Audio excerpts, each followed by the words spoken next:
Isa sa tinututukan ng Public Works Department para ibsan ng perwisyong dulot ng pagbaha ang mga programang nasa Pasig at Marikina River. Sakaling bahain ang inyong tinitirhan, ano nga ba ang dapat gawin para makaiwas sa mga aksidente at peligro? Makakasama natin sa ating serbisyo ngayon si Public Works Project Manager Gracil Christopher Dambo. At pwede rin po kayong sumali sa aming talakayan, i-post ang inyong mga tanong o komento sa aming Facebook Live. Magandang hapon po sa inyo, Engineer. Magandang hapon din po. Una po muna pakipaliwanag, alam ko nakatutok ang inyong opisina dito sa Pasig at Marikina Rivers, pero just to give us an overview, paano po ba tumatakbo halimbawa yung flood control projects ng DPWH dito sa Metro Manila? Okay, una sa lahat, magandang hapon sa mga nakikinig. No?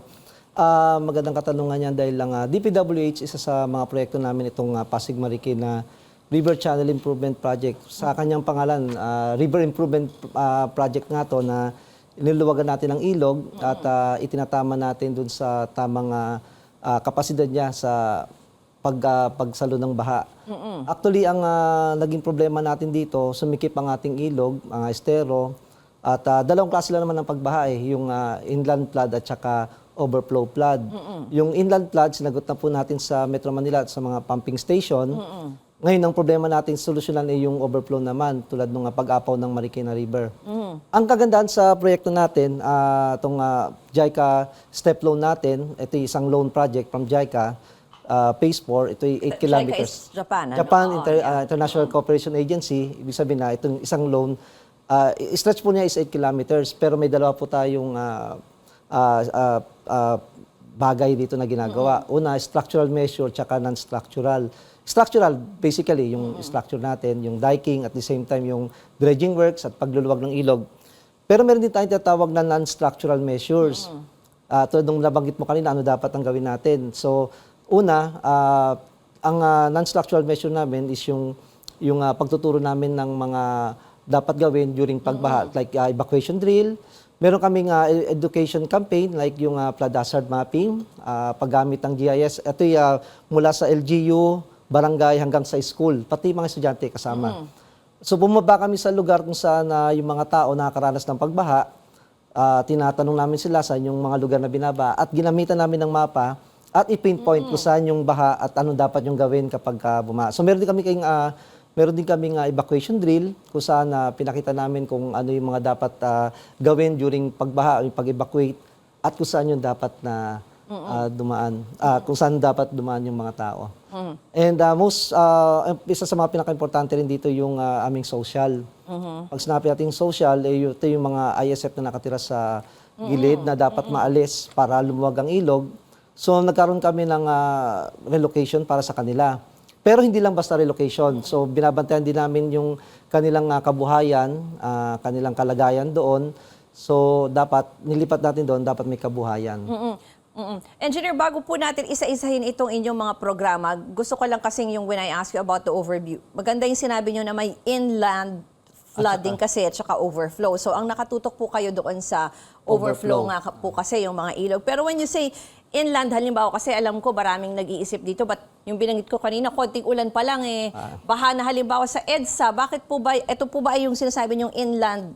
Oo. Actually, yung mga, meron kasi kami tatawag na Flood Mitigation Committee, no? Ito yung binubuo ng mga different agencies at saka local government units. Ito yung sa buong Metro Manila at kalapit na lugar. Ang naging isang problema natin talaga rito yung basura. Mayroon naman, maganda naman yung drainage natin, meron tayong pumping station. Pero pagka dating na nagtapon ng basura, pumasok lahat sa drainage natin, hindi makakalabas yung tubig. Ito yung isang naging problema natin, yung basura. Okay. Kaya parang tinututukan din naman yan. Ano po ba ang programa ng DPWH dyan? Yung mga flood, ano pa to? Flood mitigation Oo, natin. yeah.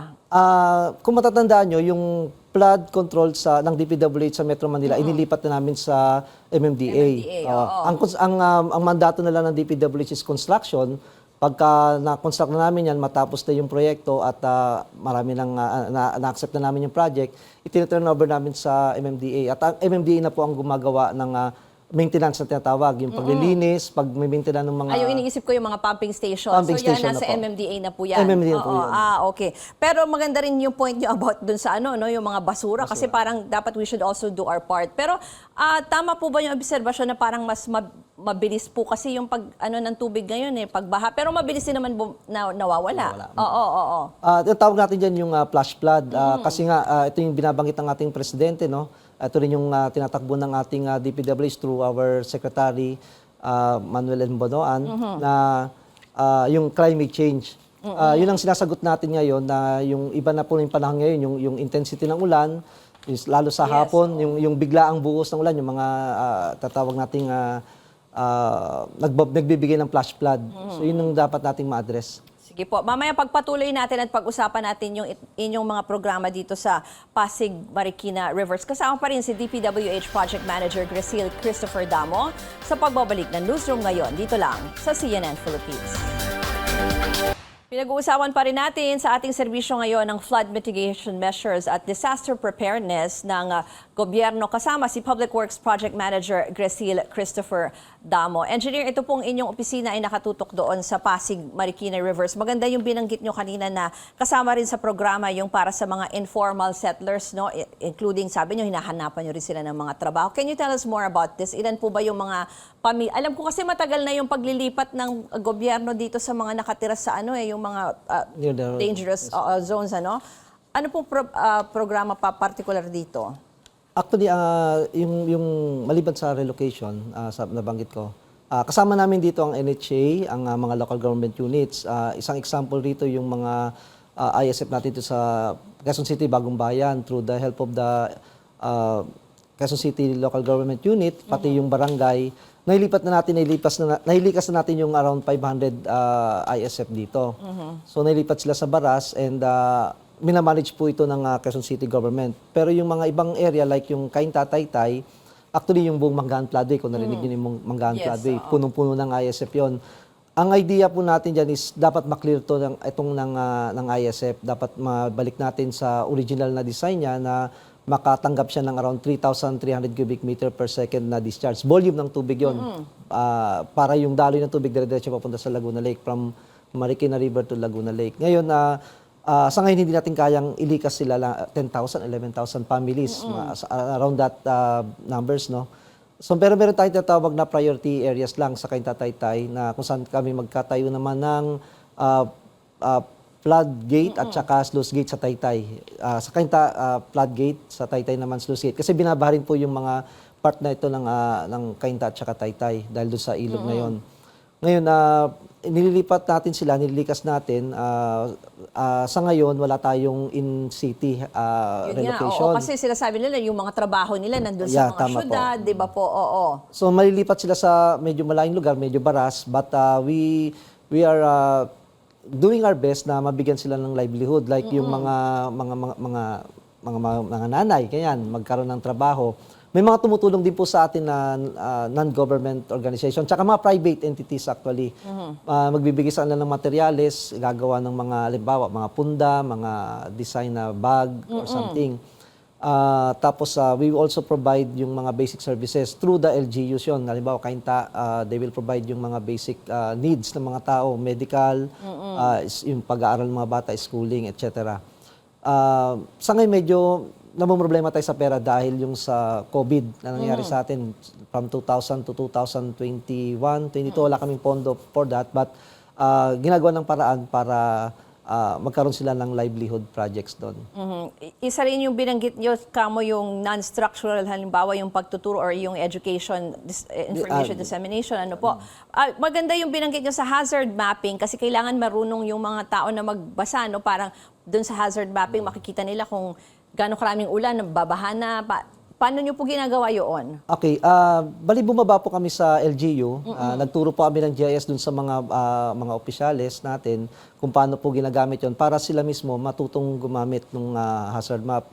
Ina-identify natin kung gaano kataas yung baha doon, yung maximum na elevation ng baha or yung tatawag nating yearly flooding. So alam na nila kung gaano kataas. Parang historically, yung baha, ano? Ma-identify din nila doon kung saan yung bahay nila, yung mga sa estudyante at saka yung mga taong nandun sa lugar na yon. Then, tinatanong namin kung saan yung pinakamagandang daan papunta dun sa safe na lugar o papunta dun sa evacuation area. Ganon din ang ginawa namin dun sa evacuation drill. Nagkaroon ng evacuation papunta dun sa evacuation area or house or yung tatawag natin mga school. Matataas na lugar. Matataas na Oo. lugar. Then, pinakita rin natin doon yung dapat gawin, yung halimbawa, buntis, o yung mga matatanda, i-wheelchair, sila po yung mga dapat maunang, or yung mga tao may kapansanan, sila dapat ang maunang mailikas, susunod na yung mga bata, and then so on and so forth. Siguro, huli na lang, engineer, kasi eksakto bukas yung binabanggit niyo yung hazard mapping na yan. Eksakto bukas yung Yolanda anniversary, Yes. di ba?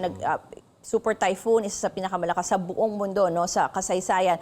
Ano ba ang pwede niyong tips or ano ba yung mga lessons learned natin na dapat gusto niyong ibahagi sa publiko pagdating dito sa nagkaroon ng storm surge talaga no, nung Yolanda, tapos nagkaroon din ng malawakang pagbaha. Ano po ang bilin niyo at paalala sa publiko? Unang-una, yung pakikinig ng balita kasi yung information nga ng sa pagbaha, may darating na bagyo, lahat ng mga paalala ng gobyerno, lalo na yung mga local government units, dapat nakantabay tayo doon. Unang-una yon. Pangalawa, kung ang lugar nyo ay binabaha, dapat meron tayong nakaredy na mga gamit na pagka dumating yung pagbaha, pag lumikas, may gamit na kayo. Good for 1 week, mga tubig, mga damit.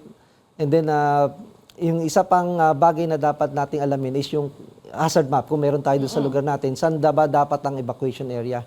Kung saan yung pinakamalapit. At ang pinakahuli yung numero ng mga emergency hotline para pagdating ng emergency, na-trap kayo sa bahay, may tatawagan Yung kayo. number niyo mismo, engineer. Oo. Ayan, naka-flash sa screen, no? Okay. Maraming pong salamat kay DPWH Project Manager Graciel Christopher Damo. At